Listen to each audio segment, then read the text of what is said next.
Hello, everyone, and you're very welcome to this session, which is going to be led by academic writing tutor and expert in all things to do with academic writing skills, Johannes Miranda, who's our colleague from University of East London. As you may know, I'm Deirdre McIntyre, and I'm your academic advisor for this programme, and I'm here today with Sophia, who's my colleague Sophia, who's also helping us in terms of running this session. Just to say to you, we are recording this session so that anybody who may have any technical glitches or anyone who isn't able to access it right at this time will be sending it on, making it available to everyone on the program, and you'll be able to also play it back and listen to it in your own time. So that's a very useful thing. So the other sort of housekeeping piece is that if you have questions, please feel free. There will be questions and answers, which Johannes will, give you the opportunity to ask questions as he goes through and at specific junctures, but also feel free to put your questions into the chat, and Johannes or myself, if relevant, will do our best to answer that. So without further ado, I'll hand over to yourself, Johannes. Thank you very, very much for giving us the benefit of all of your expertise on this today. Thank you very much. And I'll hand over to you. Thank you, Deirdre. Good afternoon, everyone, and welcome to this session where we will be discussing how to structure our essays, how we reference, and how we make our essays critical, reflective of level 7 standard, because at level 7 we are required to demonstrate high levels of academic rigor in terms of the arguments that we put across, in terms of how we interrogate, also the sources that we use and the positions that we take on any particular issue we are discussing. I will be using examples. They may not be from any particular module, but then the skills will be transferable. I'll be using these examples just to situate and help you conceive the issues that that are important in that particular discussion. As Deirdre is already introduced, I am Johannes Maronda. I am an academic writing tutor, and that's my email that is on the first slide. If at all after this session you need to get in touch with me, please feel very free to write an email to me, and if you want any guidance, I'll be able to offer such guidance. And hopefully you are having a good time, and you are also enjoying the ongoing World Cup games that are happening in Qatar. Right. I will start by sharing my session objectives. Right. So by the end of this session, we should be able to write well-structured essays that have coherent ideas, because as you saw on the session topic, we will be looking at the essay structure. So you may appreciate that an essay needs to be well structured with a well-written introduction, a body which can comprise many paragraphs. It could be 3, 5, 6, 7, depending with the length of the essay, and also if a conclusion. And we are going to be discussing how we use evidence and arguments to write critical essays. When we refer to evidence, we are referring to ideas that come from research that has been done, ideas that come from experts in the field of education or relating to a specific aspect of a topic that we are given in an assignment. And above all this work needs to be referenced appropriately using the Harvard system. Some of you in previous studies might have used reference systems that are different to Harvard. So I will remind you of the key aspects of the Harvard system and how you can use it appropriately to make your academic, your work academic conform to the expected academic standards. Now, I will take an example of an essay. For example, if we have an essay on the board that requires you to make a critical discussion of a contemporary issue in education. In this particular case, the essay, it could be just open like that, a contemporary, you are required to pick an issue of your own interest. So in this particular case, I have picked the impact of class in education. You know, class is a very big bearing on educational outcomes. You could pick race, you could pick gender, whatever. But then for the purposes of this discussion in this session, I'm going to look at the issue of class, and I'm going to use examples from this particular theme in education. So just be cognizant of this fact. So examples will be drawn there to situate our discussion.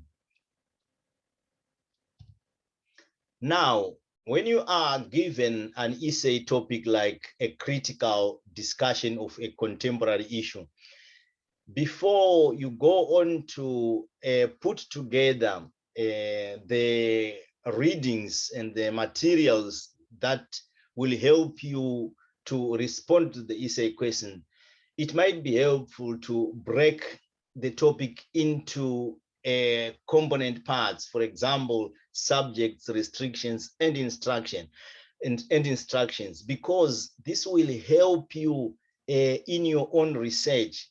Let's take, for example, instruction words. Instruction words in this particular essay are the verbs that tell us what we need to do. In this particular case, it's a critical discussion. And the word critical is very important. When we are looking at critical, that means you will need to engage into a discussion, engage into arguments around the issues that say center around class. And this is important because when you go on to look for the material that you are going to use, the ideas that you are going to use to support your response to the essay question, that means you are going into the research cognizant of the fact that when you write the essay, you will be engaging in an argument. Therefore, you need to find out diverse ideas that will enable you to have a discussion. Say you are looking at the definition of class, because the essay says discuss. You cannot go on and give a definition of class from one particular ideological point of view or from one perspective.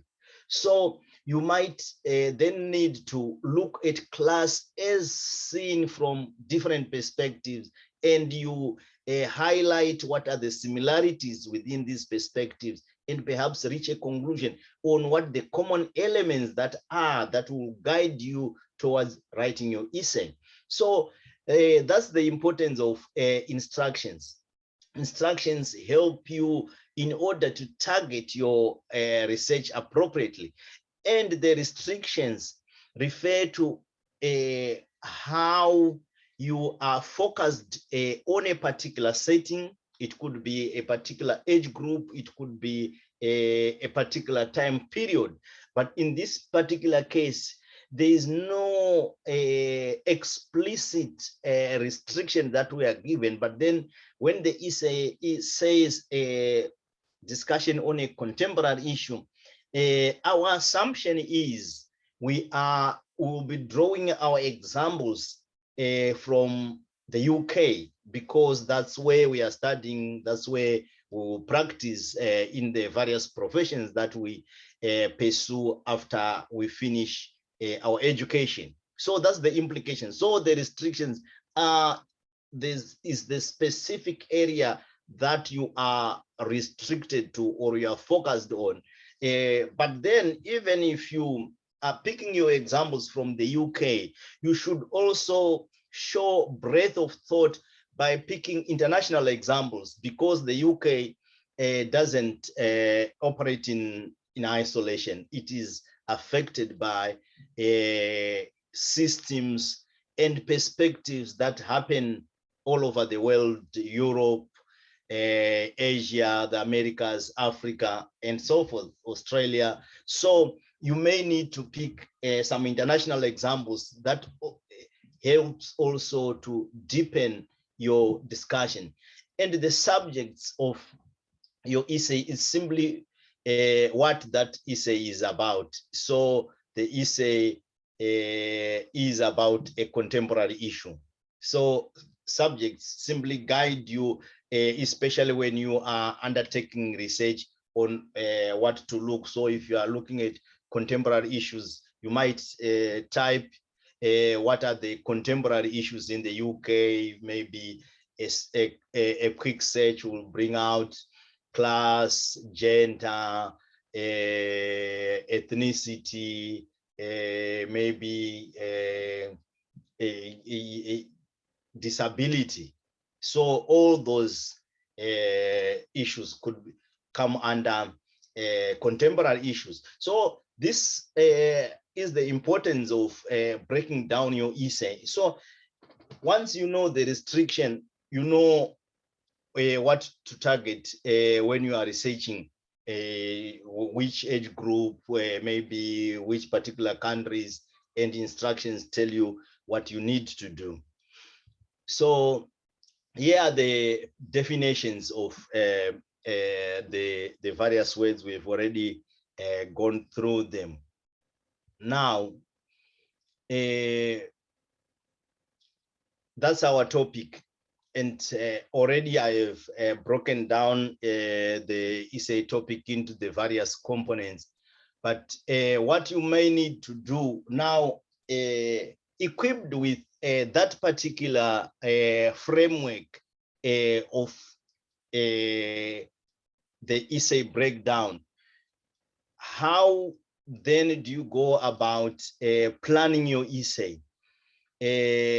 I have already indicated that because this essay requires a discussion, so whatever aspect of class you are looking at, or maybe you are looking at cultural capital, maybe you are looking at how class is influenced by language, you then need to look at what different writers, especially those with diverse view, say about that particular issue. As you do so, when you are writing your notes, you need then to note down who are the key theorists, what do they say. But then you don't simply have to agree with these writers. Interrogate their evidence, look at what they say, and make your own opinion on which of these writers is a compelling argument that is useful in terms of practice and in terms of contemporary challenges that we face in education.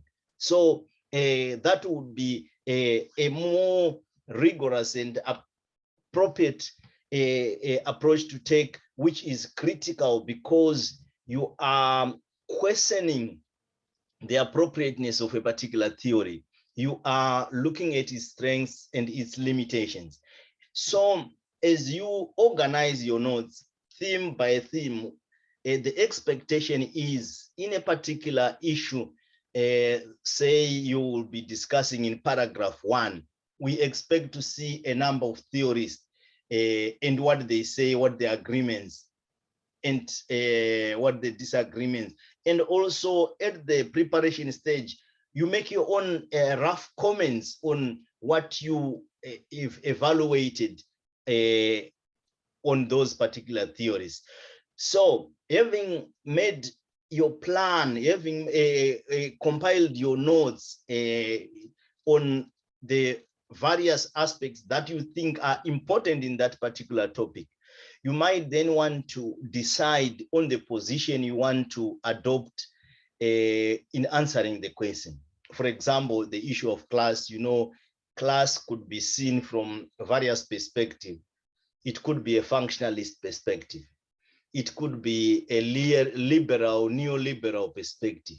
It could be a Marxist or critical perspective. All these have their own interpretation of class and its impact on educational outcomes. So you may need to then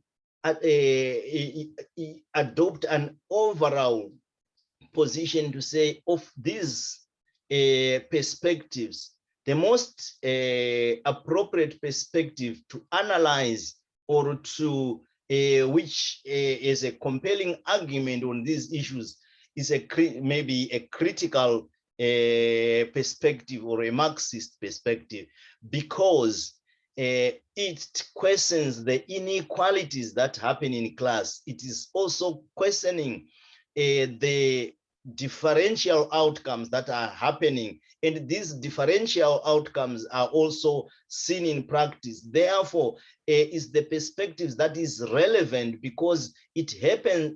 It questions the status quo. It questions what is happening in education, and with that questioning attitude, it is the perspective or approach that is more potential to bring changes in educational policy, to bring changes in the way, in the practice of education in the UK. So you might want to say adopt that, but then you are not tied to subscribe or to support one particular perspective. You might choose to go for an eclectic approach where you think there are merits in each particular perspective. There are useful strands of knowledge in each perspective that are useful in formulating policy and practice in education. Then in that particular case, your essay is to demonstrate which are these aspects from each of those perspectives are useful and why. So that's a critical approach. So having done that, having adopted an overall position, this is a position that you will state in your introduction as your thesis statement. Now, the issue is you may need to now draft a plan which identifies, after the introduction, which are the main points that you are going to focus on. Remember, immediately after the introduction, you might want to start with your strongest points. So which point are you going to focus on first, secondly, third, until you get to your conclusion? And your main points should be arranged in a logical order, and they should link and connect to each other. I will discuss with you how you can link these together. And I have already mentioned this. You need to support your main points with evidence, examples, data, illustrations. If you say a class is a challenging aspect of our social structure, because the way people are stratified in classes result in inequalities which cause differential achievements in education, in our education system at every level. Then you might need to support this with examples, statistics. What do the achievement rates show in the league tables? So you might want to support all that for you to be convincing. So having put all that necessary preparation in place, you may need to write your draft. Your draft can simply be written without much thought about what comes first, just focus on this idea, write it down, you go on until you finish the whole essay.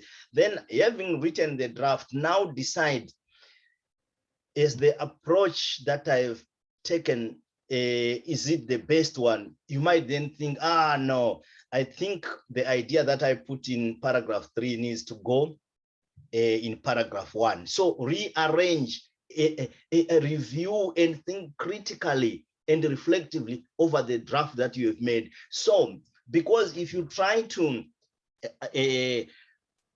make a final arrangement of the ideas in the first draft, you may not be able to, and you can spend a lot of time because your thinking will be enabled through putting something on paper. So just during the first attempt, just put anything that you think is appropriate on paper, then read that, review, rearrange the paragraphs. Now, if you are satisfied that the revision and review that you have made would make a sensible essay, is only then you can start writing your introduction, because I would advise you to write your introduction as the last thing, because your introduction is summing up the key arguments in your essay, and these can only come into place after you have written the essay. And again, you in the introduction, you would need your thesis statement. That means the position that you are going to take in answering the essay. So at this planning stage, is there anyone who has a question or a remark that they want to make, or if you want to ask for clarification, please feel free to do so by typing your answer or unmuting yourself and asking the question. I give you 30 seconds to a minute to think and respond to my question.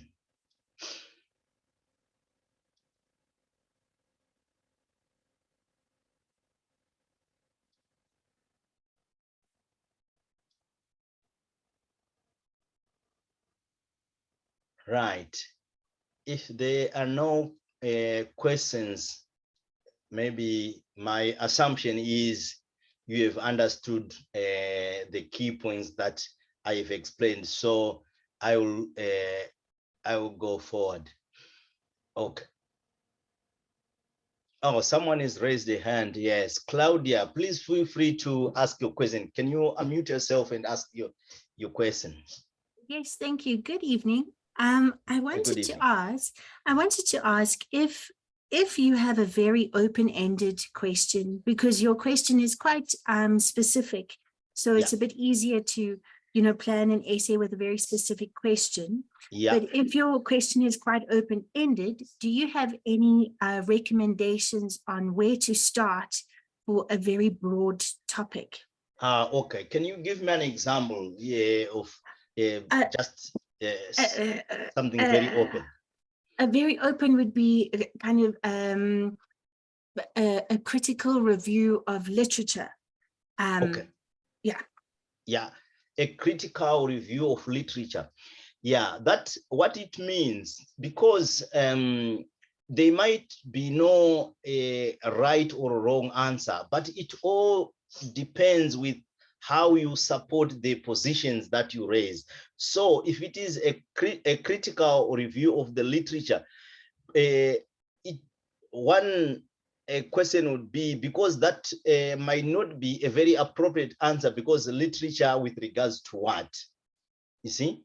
So it can't be any literature, maybe literature in education, but then that's too broad. You won't be able to do justice to such a topic. So I might wonder, but then if you are given say an open topic, you know, you have lots of ideas to write on, but then in that particular case, I would recommend that pick the most important ideas that you think, because you could come up with 15, 16 points. Why not shrink them just to 5 and pick on what you think are the most important ideas, then focus on those, and then don't get distracted, because sometimes what students struggle with, they go and research and they find all these beautiful ideas, they do codes, and I meet students with a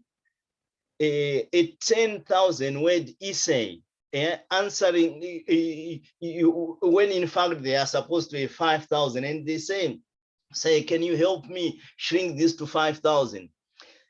I tell them, you need to be very ruthless when you come to trimming your essay. Pick on the most important, because you know authors will write some very nice and very beautiful ideas there, very convincing argument, and you think if you remove that, then then I will lose marks. But the most important thing is to focus on the important issues. So that's what I would say in response to that essay. You can't talk about everything, but focus on what you think are the most important points, and support those points that you raise with solid evidence that come from different perspectives. Does that make sense? Okay, great. Any other questions? Okay, if there are no questions, I will proceed. Right now, another important issue is having looked at the question that we are faced with. We've broken it down, but then for your own future reference, here are some words that could be used to ask essay questions. This one we are talking about is a critical discussion. And here, what does discussion mean? Here, your essay should demonstrate an examination of the issue in detail. You are going to sift arguments. You are going to reason for and against a particular position. You are going to examine the implications of the particular arguments that you raise. And criticality means examining the merits or the strengths and weaknesses of particular viewpoints, examining the implications and their relevance for practice and for policy. So these are some definitions that you might need to be aware of, and as you plan, look at the definition. If an essay says analyze, what does it mean? If it says discuss, what does it mean? Because that will help your preparation. And in our previous discussion, we were focusing on discussion. That's why I was emphasizing the need for you to look at different viewpoints. And again, these viewpoints need to be analyzed, need to be looked at in detail, looking at the merits for and against particular position in these particular issues. Okay, right. So those are some of the definitions. We won't spend much time on them, but then now we want to look at your introduction. I have said, having made your beautiful plan, you now need to focus on writing your essay. You have finished your draft. Once you've done your draft, now you need to look at the introduction. So an introduction should be simply a summary of the key issues that you are going to discuss. If possible, put in the key perspectives, highlight the differences in thinking, and why do you think these differences come about, why they are important. In some cases, you might have to define certain terms in the introduction, but for a bigger topic like class, I don't think you will do justice to the essay by putting a definition in the introduction, because the definition of class is contentious. There's no agreement about how class is viewed. So you might need a paragraph on its own where you highlight these differences. So in an essay like this, I would just recommend just discussing the key issues, putting up your position, which is your thesis statement, that you are going to that is going to guide you in the arguments that you are going to raise. And this position that you put forward should be consistent throughout the whole essay. So this is your introduction. And some might say, how long should an introduction be? I would say about a tenth of your essay. So if you write something not more than 500 words for a 5,000 essay, that should do justice to this particular section. So that's your introduction. Now let's go on to, here is an example of an introduction. Some of the words are covered by, let me move this. Okay, it moves. Right, so I'm moving so that you can, right. So here is a typical example that you could write for an essay, say on class or a contemporary issue in education in the UK. So take a few minutes to read this introduction and just compare with what we have discussed. And if you have any reactions or any questions, please feel free to ask.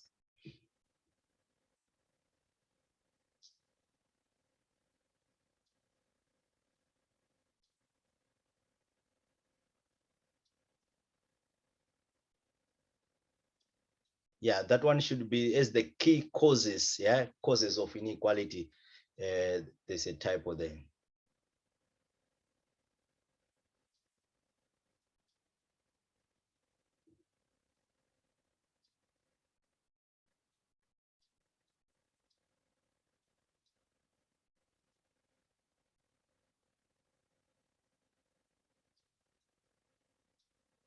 Yeah, so that sentence should read, this essay is going to explore issues of class as the key cause of inequality, D. So the missing word is D on the first sentence.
Right. Yes, Claudia, you have raised a hand.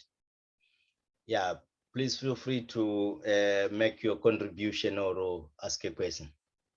It's really just a question, Johannes. I've got I never quite understand or know how far to go with definitions, because I see you have quite a few definitions stipulated in your introduction that will be discussed. But for, say, this level of essay that we are tasked with at, say, a postgraduate level, at which point do we stop defining, because and almost the understanding can be implied, if that makes sense. Right. You can see in the introduction here, I've listed the key strands of class that are going to be discussed, which is cultural deprivation, material deprivation, social capital, and labeling theory.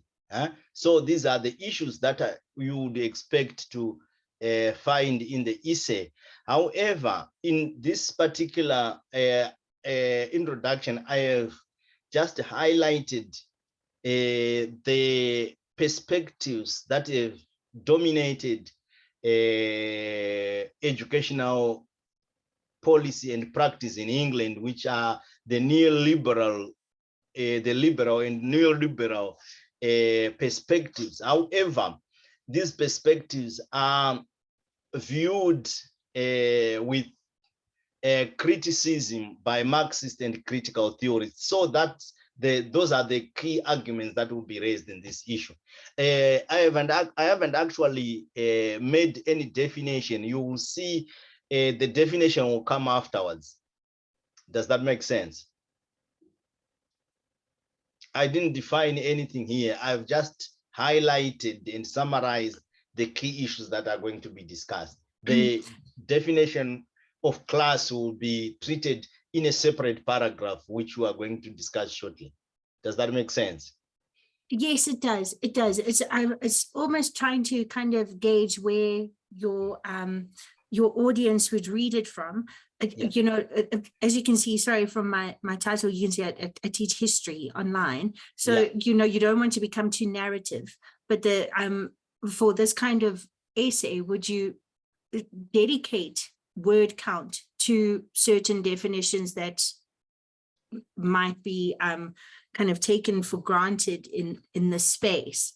So like you wouldn't spend time perhaps defining class. I'm not too sure. Well, it all depends with how you want to structure your argument. But then, because class is of central importance in this particular case, and the fact that a class may not be understood in the same manner by different people, so it might be important to define class. We are not defining every word, but then because our essay is focusing on class, it is important to give clarity, because if you realize from the definition, from the introduction, we are defining those words that may be contested, or that may be defined differently by people from different backgrounds. Does that make sense?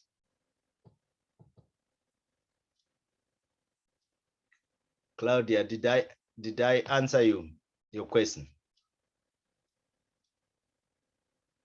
Sorry, taking a bit of time to unmute myself. Sorry, Johannes. Okay. Yeah, yes, no, it's perfect. Thank you.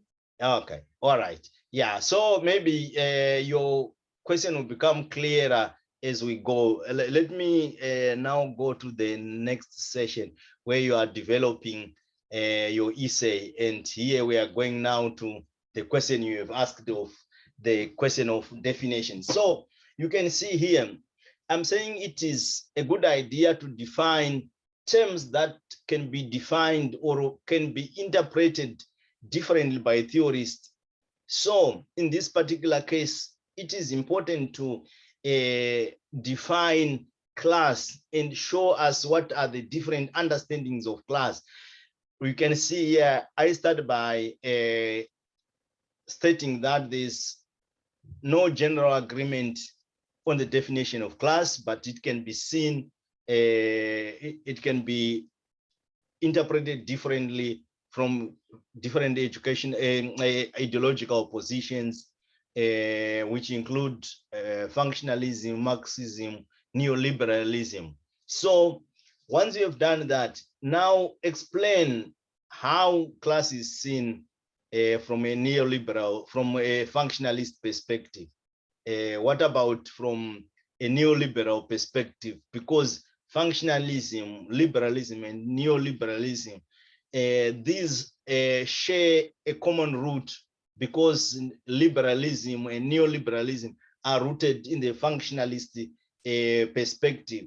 But then there could be some nuanced differences within them.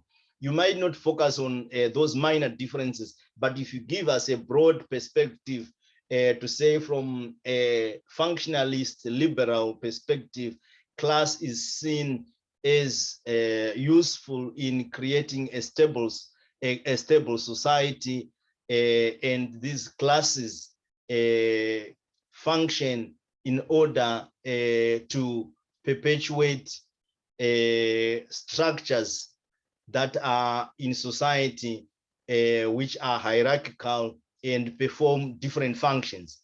Okay. But then you might say from a neoliberal perspective, classes may be perceived as causing inequalities, though the neoliberal perspective doesn't argue for abolition of classes, but then they advocate for changes that mitigate differential achievement and negative effects of how classes function. Then you might want to look at the Marxist perspective, which takes a very radical view to classes, to say they are the root cause of inequality, and this inequality stems from how the economy is organized. So they advocate for abolition of classes. And you then discuss the implications of the proposition of neoliberal theorists, Marxist perspective. Do you think a Marxist perspective on class is very useful? It might be a very good analysis, but then is it really useful? Is it not very disruptive to make all those radical changes on society, which can cause more problems than what they wanted to solve in the first place? So yeah, so adopt that critical analysis on the issues that you raise and the definition. So that your definition could take a paragraph where you explore these major differences and maybe reach a common position which will take your essay forward. Right. So that's about your definition, your definitions maybe coming after the first paragraph. Now, when you go on to write your main paragraphs, there is a framework that is quite popular that is known as the PIL framework, which starts from a topic sentence where you summarize what your main idea in that particular paragraph is.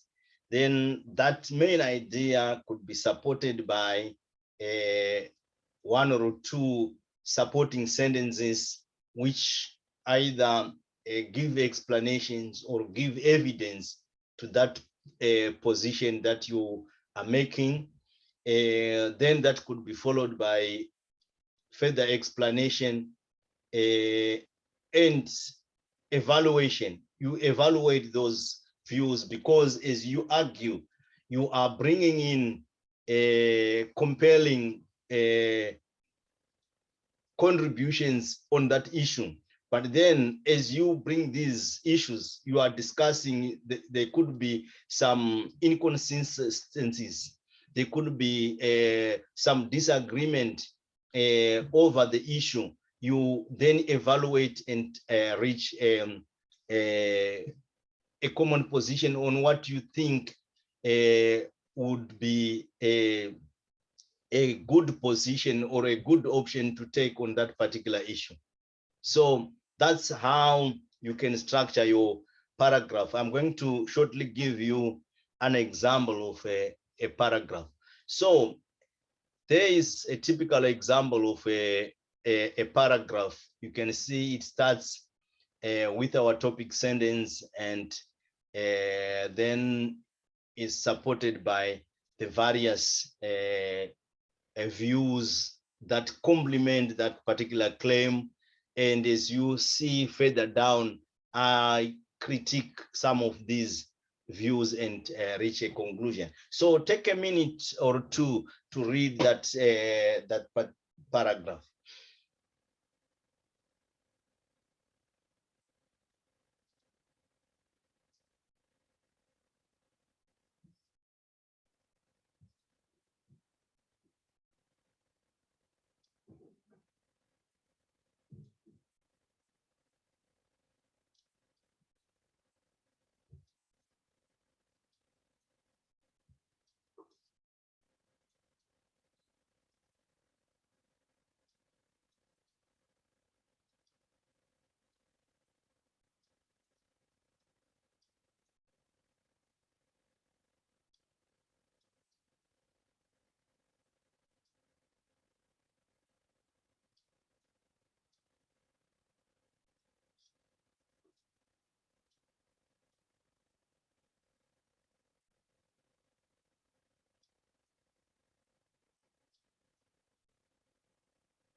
Right. As you saw in this paragraph, this paragraph talks about cultural capital, which is raised by Bourdieu, and how this is seen as a key issue in class, because the cultural capital that children have at their disposal determines the networks, the social networks that creates opportunities for them. And therefore, this is an important issue. But other writers go on to talk of class as a function of genetics, which says people from a working class background, they command low cultural capital because genetically they are of a lesser class, and this causes them to lag behind others in life. But then this idea of genetics, for example, experiments that were done by Bates were discredited because some of them were fraudulent in how they were constituted. We've also Bernstein, who talks of children from lower working classes having a restricted code because they have poor social cultural capital. Their socialization restricts their exposure, and as a result, it is assumed that they have children from working class backgrounds have a restricted code. But then this again has been dismissed because it has been seen that children from working class background can use informal means to deal with complex communication and communicating complex ideas. So that's my critical argument in confronting or in interrogating the idea of cultural capital. Therefore, my conclusion is the issue of cultural capital may not be a very compelling one, because what is causing problems is not actually how these children present themselves, the restricted code, the lack of cultural and social networks. But then these cultural and social networks are a symptom of an underlying problem, which could be an equal distribution of economic resources. So it's not about the social cultural, it is simply a presentation of an underlying problem, as Marxists would argue that it is the exploitative relations. So the work of, they should be, in the last sentence, it should read the work of exploitative relations of production. So that's my conclusion. So as I expose the limitations of the idea of cultural capital, I then bring in the Marxist perspective, which takes also a radical position, which is very critical to the idea of cultural capital, the idea of structured societies, and the idea of perception that classes perform functions. So the next paragraph then could focus on what the Marxist or critical theories say, but then those are not without their own problems, as I have already indicated. One could argue that they argue for a utopian society. You can't have a classless society. It's not very practical. So, so as you argue, bring out compelling arguments. Also assess the merits of an issue based on practicality and how far it will be useful for educational policy and practice. So that's a typical example of how you can structure a paragraph and critically analyze the issues at hand. Is there anyone with a question so far?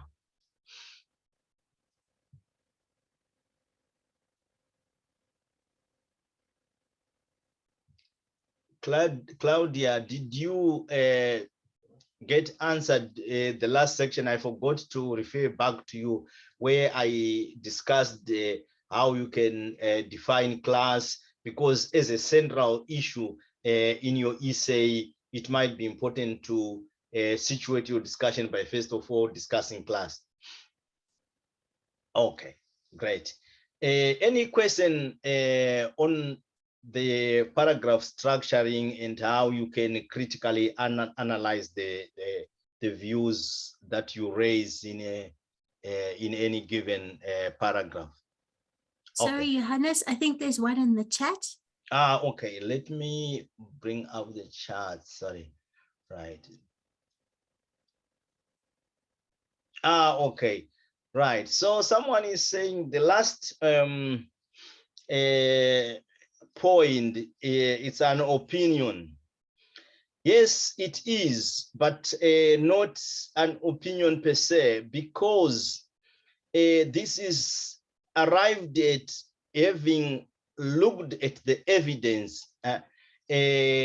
For example, it's a conclusion that I'm making from the evidence. It's not something that I am simply bringing up without a background. So it's permissible to reach conclusions, because that's what we call a voice in any given work that you do. We need a voice. That means having analyzed the evidence at your disposal, what position do you take as useful? Because the discussion that we have has implications for practice and for policy. Because here, what I'm saying here, class can be seen as a major determinant of school achievement and opportunities in life. That comes out of the key arguments that are raised by people like Buju and other theories that talk of the working class as being being disadvantaged. But then what I'm saying is it's problematic to attribute achievement to individual factors like intelligence and social background, because above there I have already shown the limitations. For example, the limitations of Cyril Bates theory. I have also shown the limitations of the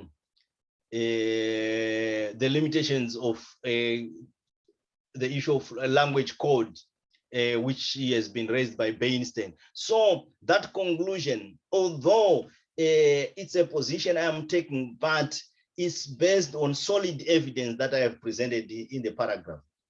Does that make sense to the student who asked the question? Hello? Okay, there seems to be no response. Okay, right. So I will move on. So that's how you can structure your paragraph and raise critical arguments within the paragraph. Now, let's look at the body of the essay. So the body of the essay is where you are building up explanations. As you saw from the previous paragraph, I explained, I drew on various theorists, various writers, ideas and opinions, and I supported those by evidence. And as you can see, the paragraph dealt with cultural capital, although I brought in other arguments that could be from different, but then they are focusing on the idea of cultural capital. So each paragraph needs to deal with one central issue, and it should be connected with to the previous paragraph and the paragraph that follows it, and make critical judgment of the merits of each of the perspectives that you are raising. And you also need the evidence to support the positions that you take. But then as you raise these key arguments, you shouldn't leave your arguments hanging. You need to round them off, synthesize to reach a common position. As you saw in the last paragraph, I reached a common conclusion, thereby dismissing the idea of cultural capital is of central importance because some of its aspects were seen to be flawed. For example, the idea of a restricted code, and again, some of its strands were resting on flawed research that was done by researchers like Cyril Bate. Okay, right. So that's your structural part. Now, when you go on to critically analyzing your ideas, we have already dealt with that, but then here is a model that you can use to move from description to analysis and evaluation. So focus should not be on what the theory says, but focusing why it is saying those things. How does those propositions that it makes, how are they useful? And if they are useful or not useful, you need to look at alternatives. What if? So classes could be useful, but what if, what is the alternative? Yeah, a class in a society, would that work? Maybe not. If so, what are the implications? So the implications could be maybe addressing those inequalities without necessarily taking radical steps to abolish classes. So that's a framework that you can use to develop your critical thinking, move from description, analysis, and evaluation. And those are pertinent questions that you may need to ask. Now, here are some guidelines on how you can deepen your critical analysis by, say, identifying the significance of a theory, evaluating the strengths and arguments, and using the arguments to make conclusions, as we saw in the last paragraph. And of course, making a scrutiny of those arguments, and but then looking at them in a fair and balanced manner. And as you do so, as you are arguing, you use what is called hedging language, suggestive language that does not imply certainty. For example, you cannot be certain that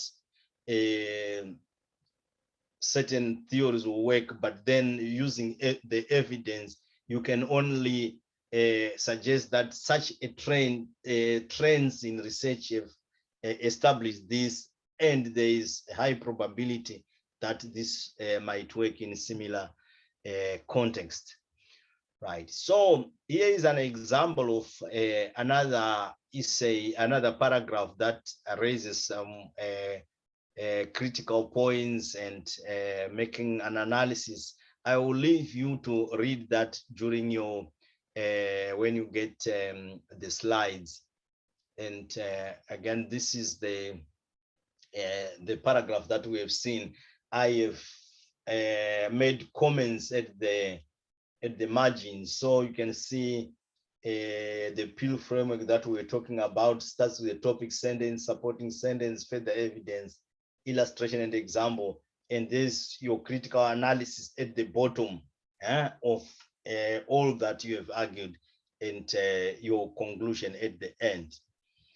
Right. And the Manchester Phrase Bank contains some very useful phrases that you can use to make your writing effective. You might want to visit the Manchester Phrase Bank. When you get these slides, look at the various sections that it signposts you to. Right. Now let's look at the conclusion. The conclusion simply reviews the key points you have discussed, and reinforces the overall position that you have arrived, and the arguments that supported that position. And your conclusion should not contradict your other paragraphs. It should reflect, it should reflect the key arguments that you have raised. Right, now let's quickly look through referencing. Right, so when you reference, I know you are all aware of how to reference, but this is just a reminder of what the important rules are. For example, you are citing one author, you can start by an author prominent statement whereby you introduce the author first. Carden 2019 says, or information prominent. The last example, the last example would be good practice in writing recommends the example two, where you use an author prominent, where you start by your arguments, then you reference at the end. But also the first one is also appropriate, nothing wrong with that. So you can see that's how you reference one author. For two authors, you list all of them, both of them. For three authors, all the three needs to be listed. And when you get to four, you can use et al, which means and others, but then that has to be in italics, right? They could be, say you are using Department of Education website and you're getting information there, but then there's no writer that is identifiable. You can just cite as Department for Education or Department of Education, whatever it is, and you put in brackets DFE in your initial citation. But as you go forward, you can just say DFE 2019, like what I've done there. The same as for BBC, you just do the same. Those are called corporate authors. Now, secondary referencing is whereby a writer is cited another writer. So, for example, Marmot and Wilkinson are citing Glenister. So you'd say Glenister, open bracket 2007, cited in Marmot and Wilkinson, comma 2011 close bracket says that. So that's your secondary referencing. And there could be a case where you have a book with several chapters. For example, here you can see there's this book by Kevin Brown and Daryl D. Jackson. Is a chapter, sorry, by these two writers, and you can see there are other writers. As you write in the in-text citations, you need to cite these two writers. But then when you go on to write a reference list, you also start by these two writers. You write the title of their chapter in quotation marks, then you write in Lynn, L, and Dixon, who are the editors, then critical race theory in education. And that critical race theory is the one that goes in italics. Sorry, the italics go sometimes when you import documents. Okay, so that's what needs to be done when you are confronted with a chapter in a publication. And now when you are writing your reference list, this should be arranged alphabetically by surname of the writer, as you can see in that particular reference list. Some of them are journals, some are textbooks. Because of time, you can look at the slides later on, but then I want to give you a few minutes to ask questions before we wrap up and finish. Any questions? Let me check the chat box if there are any questions.